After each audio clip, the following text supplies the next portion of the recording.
This is from Spacetime Insight, real interesting company that's doing some things around situational intelligence that we've explored a little bit, and it's very interesting. And from Spacetime here today, we have Rob Masudi, who's the Senior Vice President of Business Development and Strategic Partnerships.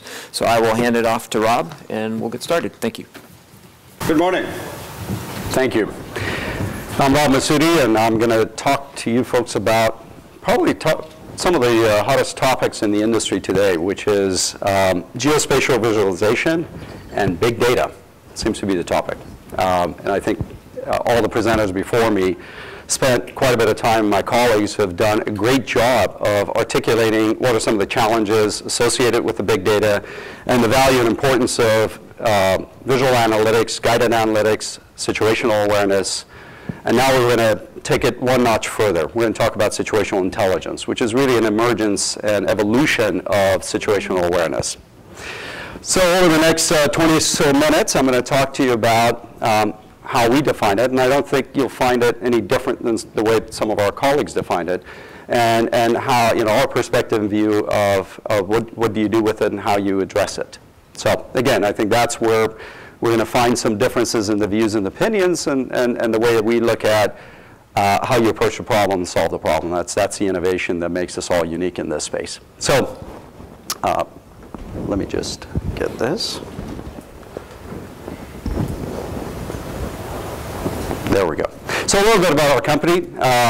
We are now delivering applications and solutions in some of the largest utility companies in the world, not just the ISOs, but also IOUs, in partnership with some of the leaders in the industry in both the technology and the system integration side of the business. And the solutions that we're delivered today in the mission-critical business operations environment of some of our customers include asset intelligence and around asset diagnostics and condition-based asset management. They include smart meter in terms of smart meter diagnostics, as well as some revenue protection use cases, and we'll cover one of them today. Renewable intelligence and renewable integration, highly unpredictable source of energy generation, and very important to all of us. And of course, in and around the grid intelligence and wide area situational awareness of the state of the grid and operation of the grid. And some of this is used in optimizing maintenance strategies, optimizing service strategies, optimizing the system planning, and ultimately, over long term, smoothing out the asset investment curves. So that's what we're going to talk about in the next 20 or so minutes with you. And by the way, if you appear in one of our videos, you're likely to win an award. So that was Jim actually won an award at the Distributech, which happened a couple of weeks ago. So problems.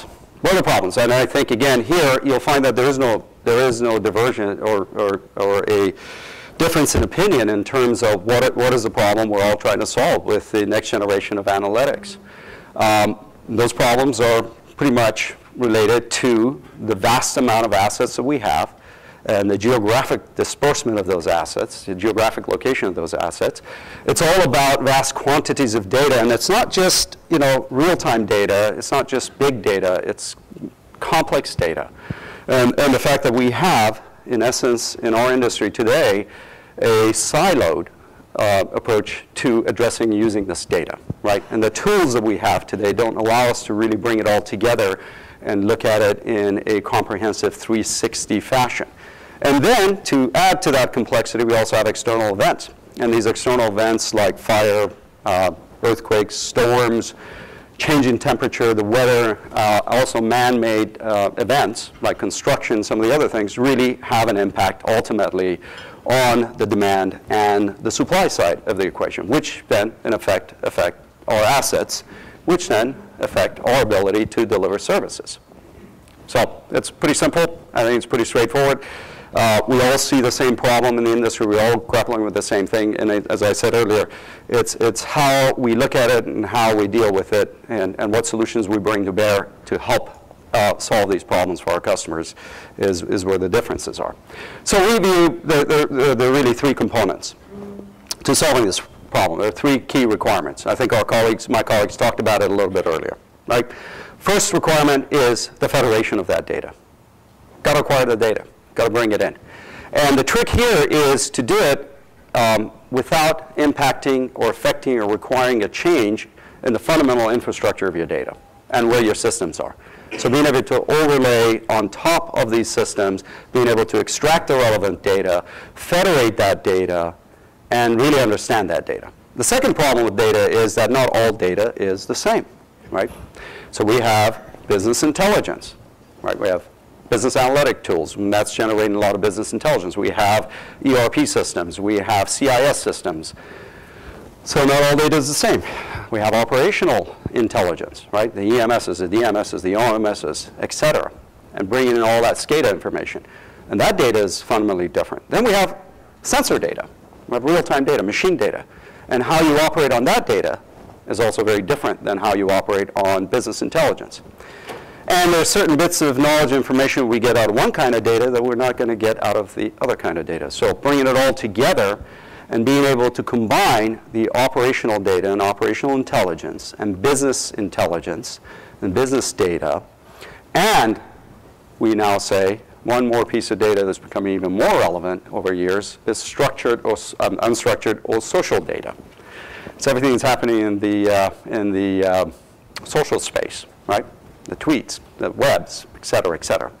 So structured, unstructured, real-time, historical data, all from different environments being brought together and made sense of. And there's, of course, there's attributes around the assets. Well, each asset behaves differently. A transformer is different from a feeder, is different from a transmission line, is different from a meter. And all assets are geographic based. And all events impact assets on a geographical basis. So a lightning strike that happens, say, in, I'll just pick a location, in an area of Orlando, right, that comes close to a transformer is not going to have the same effect as something that happens in Miami. So all those events are local and geographical. So being able to understand the nature of the asset, the impact of the events, and that data as it's associated with that asset, and the implications that then that has on our risk, liability, reliability, safety, revenue, is really what we're trying to solve here. So in comes situational intelligence and the era of Renaissance. Kind of pulls us out of the dark ages. Situational intelligence, in essence, is the ability to pull in all of that data and information and introspect that data information with the geography and the assets and the behavior of the system as a whole. So ERP data from data warehouses, the environmental data, the grid data, the meter data, the enterprise application data, so on and so forth. And really to be able to analyze that data in real time. I think my colleague just before this presentation said, the biggest outage took 8 seconds to occur and probably days to resolve, right? So being able to see that and understand that, where is the problem occurring, when it's occurring, not only in real time, but also in a predictive fashion, and sometimes in a simulated fashion, right? You need to be able to train the folks who are going to be able to predict or understand the problems. Understand when it occurred, and really, what is the root cause? Why did it occur? Why did it happen? And what is the implication of that on what really matters to me? And the customers that are impacted, on the asset that I need to go and replace and fix, and bring the service back up, right? And then how do I address it? Which is what we call adaptive response. Because as we know, conditions could change dramatically, and they could change at any given time. So adaptive response then becomes really critical, because as the nature of the problem changes in real time and dynamically, you have to be able to adapt to it. And to an example to bring it home. So the weather, the temperature goes up 10 to 15 degrees. My lines are overheating. The vegetation's pretty close to my line. Okay. That's cause for concern, right? But then all of a sudden, there's a fire. Okay, now I need to respond differently.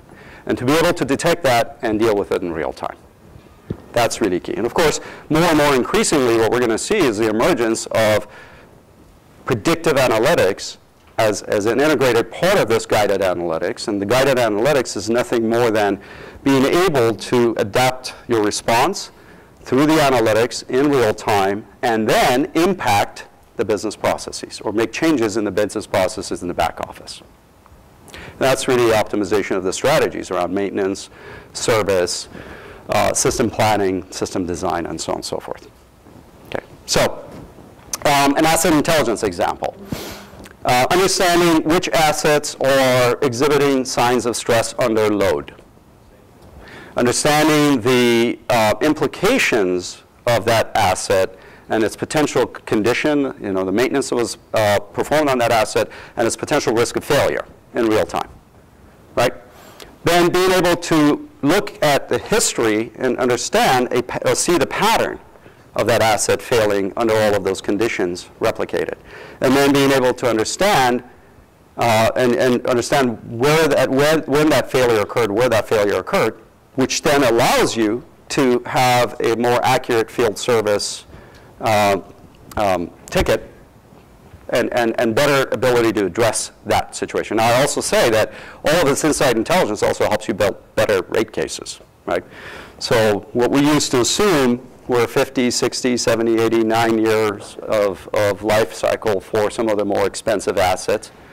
And those are what our financial models are built of, are not necessarily the case going forward.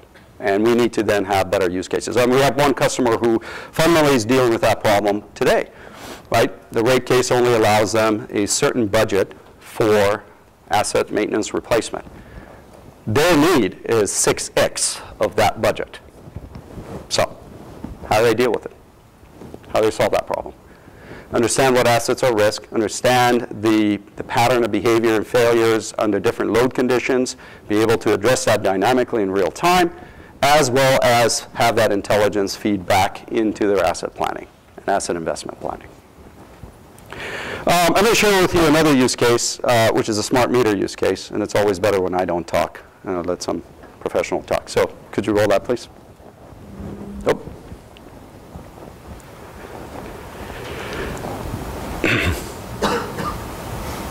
We start with a high-level view of several districts, with the colors showing us the percentage of smart meters that have been read in each one.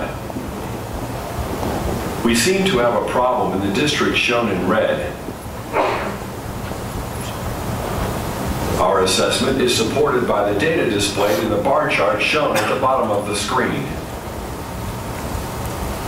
We also see a high number of unread meters on the 27th day of the billing cycle. Let's drill into the district to determine why. Using Space-Time Insight, we can filter the data using information layers. If we turn on the meter details layer, the display shows smart meters that haven't been read for over 5 days. We can use a natural language query to dynamically refine that duration, in this case to 15 days. By sorting the resulting list of unread meters, we see a high correlation with the 27th day of the billing cycle. Now, let's find out where those meters are located. Space-Time Insight dynamically synchronizes tabular and geospatial displays. So by clicking on a meter record in our list, we see the physical location of the meter. If we now navigate to that area on the map, it becomes clear that the whole neighborhood is affected. And by addressing the issue for that area, we can positively impact revenue in this billing cycle. Now that we know where the problem is and when it happened, the next step is to determine why it's occurring and how to resolve it. We can overlay any data sources on the display to examine correlations between them. In this case, let's look at whether our communications infrastructure is impacting the smart meters in that neighborhood. The red icons on the geospatial display and the summary table show us that some access points and relays are not responding correctly, and that those access points are linked to the unread meters. Having found the cause of the problem, we can now dispatch the appropriate field service personnel to address it. As we've seen, Space-Time Insight brings situational intelligence to life. enabling you to intuitively visualize and analyze complex data and make fast, informed decisions as a result.